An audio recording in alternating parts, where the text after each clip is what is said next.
And we now want to turn to Peter Zalmayev. He's a director of Eurasia Democracy Initiative, and he joins us from Kiev. Thank you very much for being with us. So you have a new guest in town. Of course, he was congratulated by Zelensky, but let's talk about the importance of this visit. It's almost a year, a few days. In a few days from now, Ukraine will mark a year to the Russian invasion, the 24th of February. Other than taking that picture together and standing on the soil of Ukraine, what are we expected to hear, you think, from Biden, or perhaps a mutual statement by Biden and Zelensky? Well, indeed, this was a surprise to probably most 99.999% of Ukrainians. It was kept under wraps until the last moment. We were expecting Biden to be in Warsaw today to meet with his counterpart Andrzej Duda, and there were rumors that Zelensky may travel to Warsaw to meet with Biden. All along, I guess this was out of security precautions that it was going to be President Biden. I was coming on the train from the Munich Security Conference today, and we were delayed, and then the train station was surrounded by cops, and the traffic was blocked. We were wondering who it was going to be. We were thinking Anthony Blinken or Kamala Harris. Well, this is Biden, and very symbolically, Biden was meeting on one of the squares in Kiev with President Zelensky. It was done to the sound of air sirens, which ring out almost on a daily basis. And also another symbolism of this visit is that this is the 9th year anniversary of the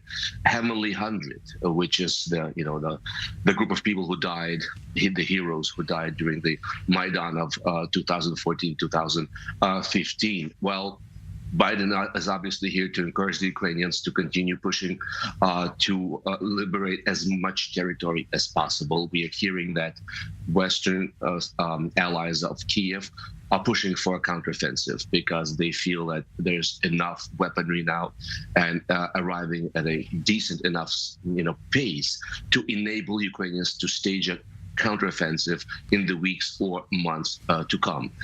It's not just Biden who's coming. Tomorrow we are expecting Italy's prime minister. At least that's what we've been told. There's been a slew of other visits. There's a parliamentary delegation from Israel, as a matter of fact, being expected. So yes, there's a parliamentary. True, there's a parliamentary delegation also from Israel there, and as you mentioned, the summit in Warsaw tomorrow. Do you think we'll be hearing anything today, or do you think the big news will be coming out tomorrow? And do you really believe that there is an agreement about an offensive against Russia among the allies? There will be an agreement, obviously, because the allies need to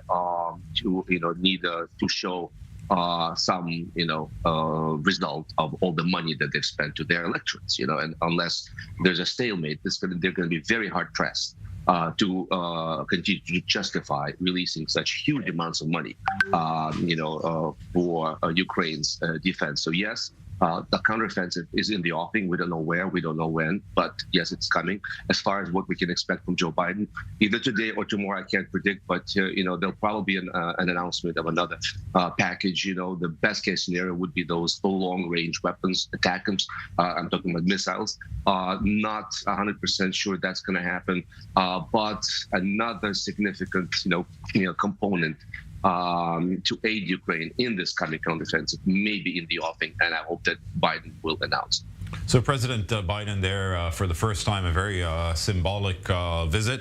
I'm sure some would say it's overdue. What have we been hearing from Zelensky today? I can read from his official message. He says, Joseph Biden, welcome to Kiev. Your visit is an extremely important sign of support for all Ukrainians. Other than that, anything that the Ukrainian people are hearing from him about American assistance or guarantees, new guarantees for American assistance? Well, yes, the Ukrainian government is, while it's aware that it's not all very simple in Washington, and there's some opposition to this continuing aid to Ukraine. Zelensky is very careful to walk a bipartisan sort of path without, stopping short of criticizing folks in Washington, but also, being, of help to Biden politically. That's when I talk about successful counteroffensive. That's exactly what the Ukraine is under pressure to deliver, so that Biden can take it to his electorate, can show it to the opposition, to those Republicans who are against this aid, and see, this is not Afghanistan. This is a success story. We must stick to it. And obviously, Biden's chances of re-election in 24 will also partly depend on the outcome in Ukraine.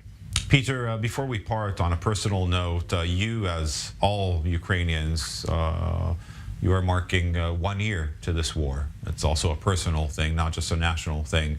How are you feeling a year into it? Well, I'm feeling that even if we are in for a long haul war, if it's going to drag on for another year or two, I can say with confidence that Ukraine has withstood this terrible test of history. We have weathered the worst, even though we may still face trials and tribulations. We have overcome the fear of the big Russian bear. And I think, our future is secure as an independent state. Okay, Peter, thank you very much. And we're seeing live images there.